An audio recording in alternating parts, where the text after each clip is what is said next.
आपने सुना होगा कि जब अमेरिका छींकता है तो पूरी दुनिया को सर्दी लग जाती है। ऐसा इसलिए है क्योंकि ग्लोबल अफेयर्स में अमेरिका का इन्फ्लुएंस बहुत ज़्यादा है। वर्ल्ड इंटरकनेक्टेड है और अपनी इकोनॉमिक और मिलिट्री माइट के चलते अमेरिका वर्ल्ड अफेयर्स में डोमिनेंट प्लेयर है। इसलिए यदि यूएस में कोई डिस्ट्रप्शन आता है तो उसका असर पूरी दुनिया में देखने को मिलता है। अभी ऐसा ही कुछ हो रहा है। अमेरिका के डिसीजंस ने ग्लोबल इकोनॉमी में उथल पुथल मचा दी है। डोनाल्ड ट्रंप के खूबसूरत टैरिफ्स ने दुनिया भर के स्टॉक मार्केट्स में लाल रंग की खूबसूरती फैला दी है। जी हाँ, न केवल यूएस बल्कि China, Russia, Japan, across the globe हर मेजर इकोनॉमी के स्टॉक मार्केट्स में ब्लड बाथ देखने को मिल रहा है। पहले तो ट्रंप ने सभी यूएस इंपोर्ट्स के ऊपर 10% बेसलाइन टैरिफ्स लगा दिए। फिर इसके बाद स्पेसिफिक कंट्रीज को टारगेट करते हुए एडिशनल टैरिफ्स भी लगाए। किसी पे 26%, किसी पे 46%, तो किसी पे 104%। जिस पे जो मर्जी आई उठाकर उतने टैरिफ्स लगा दिए, किसी को नहीं बख्शा। अपने की ट्रेडिंग पार्टनर्स और एलाइज पर भी टैरिफ्स लगा दिए। जवाब में चाइना और कनाडा जैसे देशों ने यूएस गुड्स के ऊपर रिटेलिएटरी टैरिफ्स लगाए। यूरोपियन यूनियन भी रिटेलिएट कर रहा है। रशिया इन लेटेस्ट स्टीप टैरिफ्स की लिस्ट से एग्जेम्प्ट है, बट ट्रंप की पॉलिसीज का असर रशिया को भी फेस करना पड़ रहा है। इंटरनेशनल मार्केट में पैनिक की वजह से स्टॉक्स और बाकी कमोडिटीज के साथ साथ ऑयल प्राइसेस भी बहुत ज्यादा गिर गई। ऑयल रशिया का की एक्सपोर्ट आइटम है और ऑयल प्राइसेस ड्रॉप रशिया की इकोनॉमी को हिट करेगा। एक तरफ जहां रशिया गिरते रेवेन्यू से परेशान है, वहीं दूसरी तरफ ट्रंप गिरते ऑयल प्राइसेस को सेलिब्रेट कर रहे हैं और कह रहे हैं कि देखो इन्फ्लेशन नहीं है। वहीं इकोनॉमी की समझ रखने वाले एनालिस्ट ने ग्लोबल रिसेशन के खतरे के बारे में बोलना शुरू कर दिया है। हिस्टोरिकल कंपैरिजन करें तो ट्रंप के टैरिफ्स को 1930 के बाद से सबसे स्टीप टैरिफ हाइक बताया जा रहा है। 1930 में स्मूथ-हाउली टैरिफ एक्ट आया था। ऐसा माना जाता है कि इस टैरिफ एक्ट ने ग्रेट डिप्रेशन को डीपन कर दिया था। ट्रंप के टैरिफ्स का जो दुनिया भर के स्टॉक मार्केट्स पे असर हुआ है, उससे इतिहास दोहराता हुआ दिखाई दे रहा है। बिकॉज इतने सब के बाद भी ट्रंप अपनी पॉलिसी को चेंज नहीं करना चाहते। उन्होंने अमेरिकन को आने वाले इकोनॉमिक हार्डशिप्स के बारे में ऑलरेडी आगाह कर दिया है। कहा है कि अमेरिकन शॉर्ट टर्म पेन के बाद लॉन्ग टर्म गेन के लिए तैयार रहें। ट्रंप के टैरिफ्स और अफेक्टेड देशों के रिटेलिएशन से ग्लोबल ट्रेड वॉर का खतरा बहुत ज्यादा बढ़ गया है। इससे इन्वेस्टर्स पैनिक कर रहे हैं। दुनिया भर के स्टॉक मार्केट्स कोलैप्स हो रहे हैं। ट्रंप के इनॉग्रेशन के बाद से यूएस मार्केट से trillions of dollars wipe out हो चुके हैं। बिजनेसेस की प्रोडक्शन कॉस्ट बढ़ गई है, वो सफर कर रहे हैं। ग्लोबल सप्लाई चेन्स डिस्टर्ब हो रही हैं। इंटरनेशनल ट्रेड रिलेशंस स्ट्रेन हो रहे हैं। मार्केट में वोलेटिलिटी बढ़ रही है। ग्लोबल रिसेशन का डर मंडराने लगा है। गोल्डमैन सैक्स के अनुसार यूएस के अगले 1 साल में रिसेशन में जाने की प्रोबेबिलिटी 45% तक हो चुकी है। नैस्डैक और डाउ जोन्स में गिरावट लगातार जारी है। गाड़ी कमाई के इस तरह से इवेपोरेट होने से यूएस में ट्रंप के अगेंस्ट प्रोटेस्ट भी चालू हो गए हैं।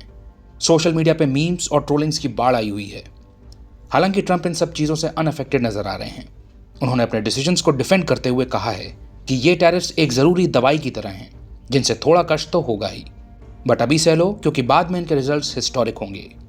हालांकि इकोनॉमिस्ट्स का मानना है कि ट्रंप की पॉलिसी स्टैगफ्लेशन ला सकती हैं। स्टैगफ्लेशन मतलब लो ग्रोथ और साथ में हाई इन्फ्लेशन। बिजनेसेस जो इंपोर्ट्स पर रिलाय करते हैं, टैरिफ्स लगने से जब इंपोर्ट्स महंगे हो जाएंगे तो उनकी प्रोडक्शन कॉस्ट बढ़ जाएगी। इस कॉस्ट को वो कंज्यूमर्स को पास ऑन कर देंगे तो इन्फ्लेशन बढ़ेगा। चीज़ें महंगी हो जाएंगी तो लोग कम स्पेंड करेंगे, डिमांड घटेगी, कंपनीज को प्रोडक्शन घटाना पड़ेगा, इन्वेस्टमेंट्स कम हो जाएंगे, जॉब्स कट्स देखने को मिलेंगी, ग्रोथ स्लो हो जाएगी। फिर बाकी देशों के retaliatory measures further US economy को झटका देंगे। तो ये स्वीपिंग टैरिफ मेजर्स सस्टेनेबल नहीं हैं। ट्रंप के एडवाइजर इलॉन मस्क ऑलरेडी कह चुके हैं कि वो यूएस और यूरोप के बीच में जीरो टैरिफ सिचुएशन देखना चाहते हैं।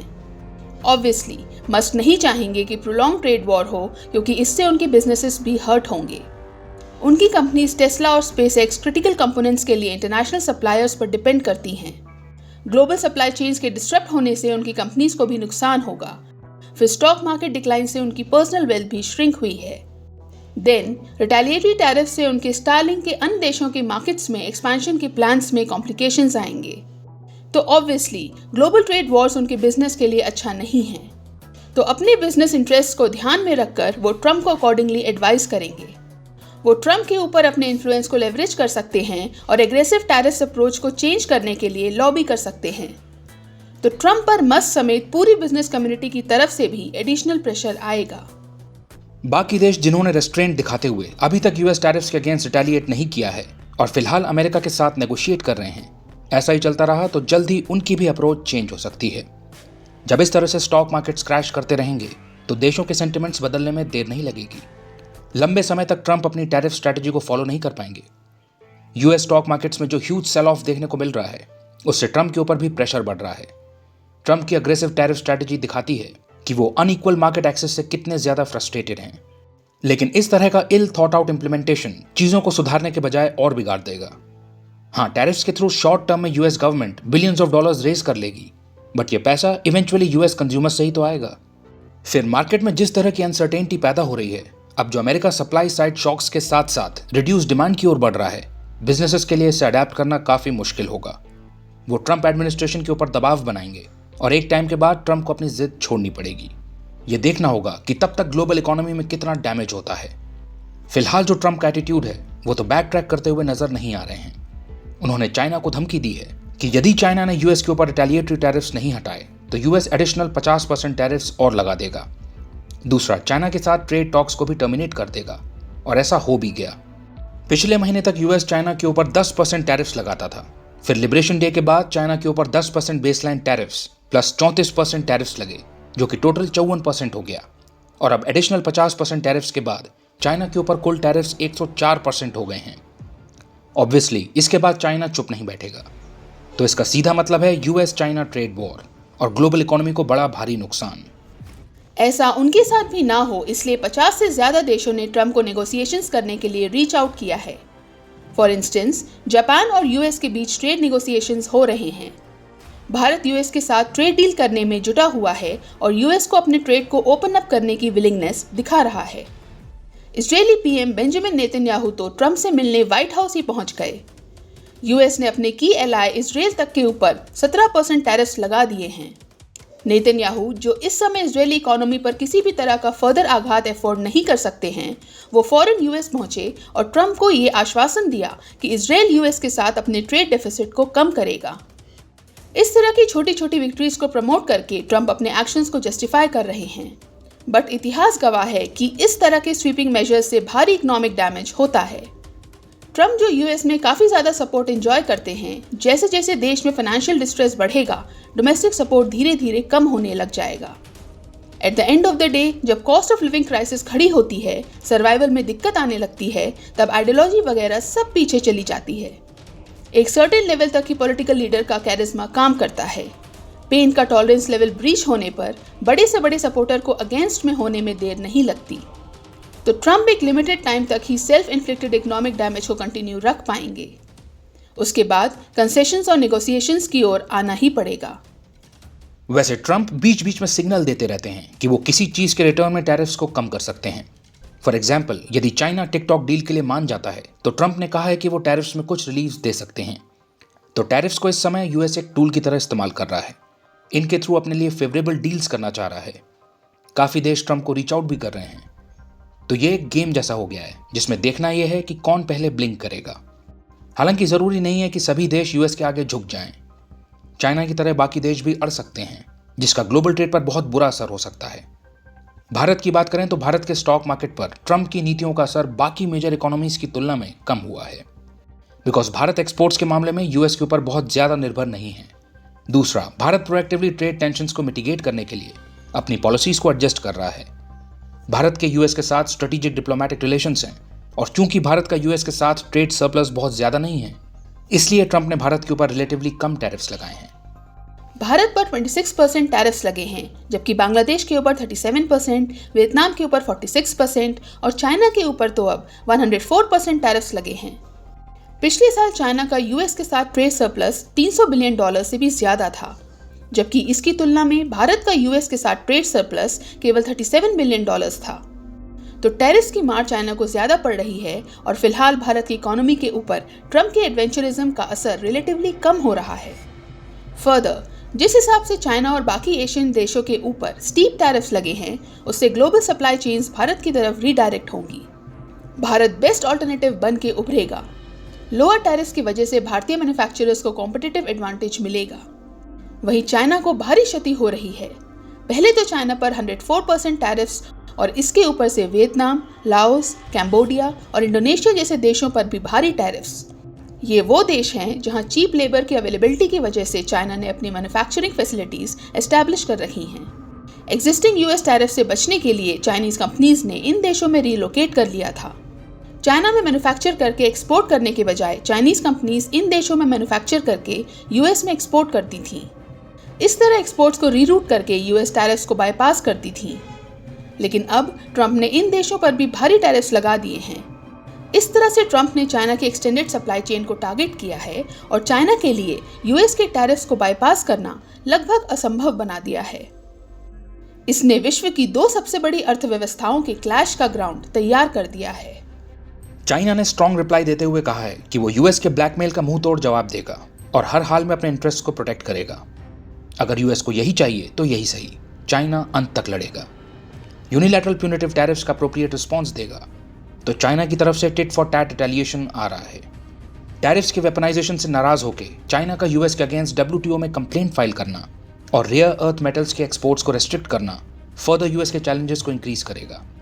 ट्रंप की तरह शी जिनपिंग को इंटरनल ऑपोजिशन का खतरा नहीं है। चाइनीज कम्युनिस्ट पार्टी इन चैलेंजेस को ऑलरेडी एड्रेस कर चुकी है, बट ट्रंप, जो कि फिलहाल एक डेमोक्रेटिक देश में है, उन्हें प्रोटेस्ट फेस करने पड़ेंगे। शी जिनपिंग की तरह ट्रंप का अपनी पब्लिक के ऊपर टोटल कंट्रोल नहीं है। फिर चाइना का डोमेस्टिक कंजम्पशन मार्केट बहुत बड़ा है, तो ट्रेड वॉर के केस में अगर चाइना के एक्सपोर्ट्स गिरते हैं तो उसमें से कुछ सामान डोमेस्टिकली यूज हो जाएगा। बाकी सामान चाइना अपनी करेंसी को डीवैल्यू करके अन्य देशों में डंप कर देगा। चाइना बैक डाउन नहीं कर रहा है, बट इकोनॉमिक प्रेशर के चलते वो यूएस के एलाइज जापान और साउथ कोरिया के साथ ट्रेड टॉक्स रिवाइव करने की सोच रहा है। मतलब ट्रेड वॉर के केस में यूएस के मुकाबले चाइना के टिकने की संभावना ज्यादा है। प्रोलॉन्ग ट्रेड वॉर करना यूएस के लिए ज्यादा टफ होगा। बट सभी देश चाइना जितने स्ट्रांग नहीं हैं। वो चाइना की तरह यूएस बुलिंग को विथस्टैंड नहीं कर पाएंगे। वो रिटेलिएशन की जगह कंसिलिएटरी अप्रोच फॉलो कर रहे हैं। 32% टैरिफ्स लगने के बाद ताइवान ने भी यूएस को रीच आउट किया है, ट्रेड टॉक्स इनिशिएट करने की रिक्वेस्ट की है, जीरो टैरिफ्स लगाने का ऑफर दिया है और ट्रेड बैरियर्स को रिमूव करने की बात रखी है। ताइवान, जिसके एग्जिस्टेंस पर चाइनीज थ्रेट मंडरा रहा है, वो बिल्कुल नहीं चाहेगा कि उसकी इकोनॉमी पर किसी भी तरह की आंच आए। वियतनाम भी ट्रेड क्राइसिस को प्रिवेंट करने के लिए यूएस गुड्स पर टैरिफ्स को रिड्यूस करने के लिए और ज़्यादा यूएस गुड्स को परचेज करने के लिए मान गया है। और ट्रंप एग्जैक्टली चाहते भी ऐसा ही हैं कि देश यूएस टैरिफ्स के अगेंस्ट इस तरह से रिस्पॉन्ड करें, निगोशिएट करने की रिक्वेस्ट करें, कंसेशंस देने के लिए तैयार हों। बट ज़रूरी नहीं कि सारे देश ऐसा करेंगे। यूएस को इस बात को भी ध्यान में रखना चाहिए कि हर एक देश में पॉलिटिकल कंपल्शंस होते हैं। ये बिल्कुल संभव है कि और ज़्यादा पॉलिटिकल लीडर्स ह्यूज प्रेशर में आकर नेशनल प्राइड को बचाने के लिए अनएक्सपेक्टेड रिस्पॉन्स देने लगें, रिटेलिएट करने लगें।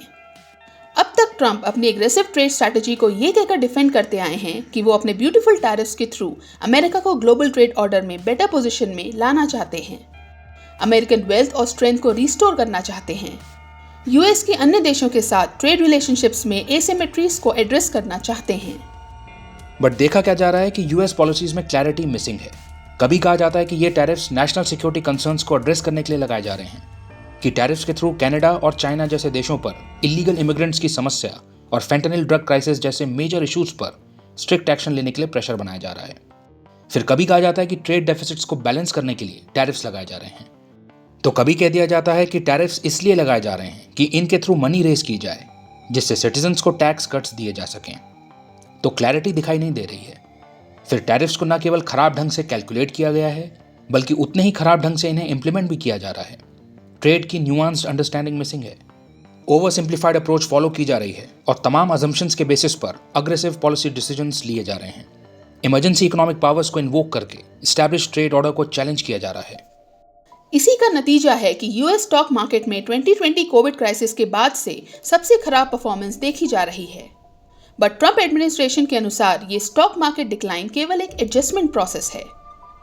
जल्द ही यूएस में जॉब्स और इन्वेस्टमेंट्स वापस आ जाएंगे और दुनिया अमेरिका के प्रति बुरा व्यवहार करना बंद कर देगी।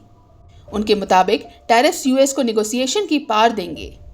ट्रंप का कहना है कि ये आसान नहीं होगा, बट हम जरूर जीतेंगे। जीतेंगे कि नहीं ये तो वक्त ही बताएगा, लेकिन हाँ, इस बात में कोई शक नहीं है कि ये प्रोसेस बिल्कुल आसान नहीं होने वाला है, ना यूएस कंज्यूमर्स के लिए और ना ही यूएस गवर्नमेंट के लिए। यूएस कंज्यूमर्स को शॉर्ट टर्म में इकोनॉमिक डिस्ट्रेस झेलना पड़ेगा और यूएस गवर्नमेंट को कई देशों और ट्रेडिंग ब्लॉक्स के साथ इंटेंस नेगोशिएशंस करने पड़ेंगे। पब्लिक डिस्कंटेंट का सामना करना पड़ेगा, वो अलग। ये सब करके यूएस को एक बार को अन्य देशों के मार्केट्स की ज्यादा एक्सेस मिल भी जाती है तो भी इस अप्रोच को बहुत ज्यादा एफिशिएंट नहीं कहा जाएगा। इस तरह की एग्रेसिव अप्रोच किसी को भी पसंद नहीं आ रही है। इससे ट्रस्ट अंडरमाइन होती है, जिससे लॉन्ग टर्म में नेगेटिव कॉन्सिक्वेंसेस होते हैं। इससे यूएस की ट्रेड पार्टनर के रूप में क्रेडिबिलिटी कम होगी। ट्रस्ट डेफिसिट होने से फॉरेनर्स यूएस ट्रेजरी में कंट्रीब्यूशंस कम करने की सोच सकते हैं। अत्यधिक प्रेशर से देश यूएस के अगेंस्ट एकजुट हो सकते हैं। Dollar as a reserve currency को चैलेंज कर सकते हैं। यूएस की डिजिटल सर्विसेज पर भी रिटेलिएट कर सकते हैं। अल्फाबेट और मेटा जैसी मेगा कंपनीज जो अमेरिका की इनोवेशन स्टोरी में एक अहम किरदार निभाती हैं, उन्हें टारगेट कर सकते हैं। इससे यूएस इकोनॉमी फर्दर ब्लीड कर सकती है। यूरोपियन यूनियन ने साफ कर दिया है कि वो लोग हाथ पर हाथ रखकर नहीं बैठेंगे, हिट बैक करेंगे। देखना होगा कि ट्रंप एडमिनिस्ट्रेशन कब तक ग्लोबल रिएक्शंस और इकोनॉमिक डैमेज को डाउन प्ले करेगी और अपने हार्डलाइन स्टांस को जारी रखेगी, क्योंकि चीजें जिस हिसाब से आगे बढ़ रही हैं, जल्द ही ट्रंप के सपोर्टर्स का भी थ्रेशोल्ड मीट हो जाएगा। फिर हमें ट्रंप विक्ट्री क्लेम करके पुल बैक करते हुए दिखाई दे सकते हैं। वर्स्ट केस सिनेरियो में यदि ट्रंप नहीं मानते हैं तो यह भी हो सकता है कि यूएस कांग्रेस को स्टेप इन करना पड़े और ट्रंप एडमिनिस्ट्रेशन से टैरिफ्स की पावर को वापस लेना पड़े। प्रेसिडेंट के यूनिलैटरली एक्ट करने की एबिलिटी पर लिमिट लगानी पड़े। यूएस स्टॉक मार्केट जितना लाल होता जाएगा, ट्रंप के ऊपर अपनी ड्रामेटिक टैरिफ पॉलिसी को एडजस्ट करने का प्रेशर उतना ज्यादा बढ़ता जाएगा। ट्रंप के मुताबिक उनकी पॉलिसीज ने अमेरिका को ड्राइवर्स सीट पर ला दिया है। अच्छी बात है, बट एक बार को यह भी देख लेना चाहिए कि गाड़ी जा कहां रही है।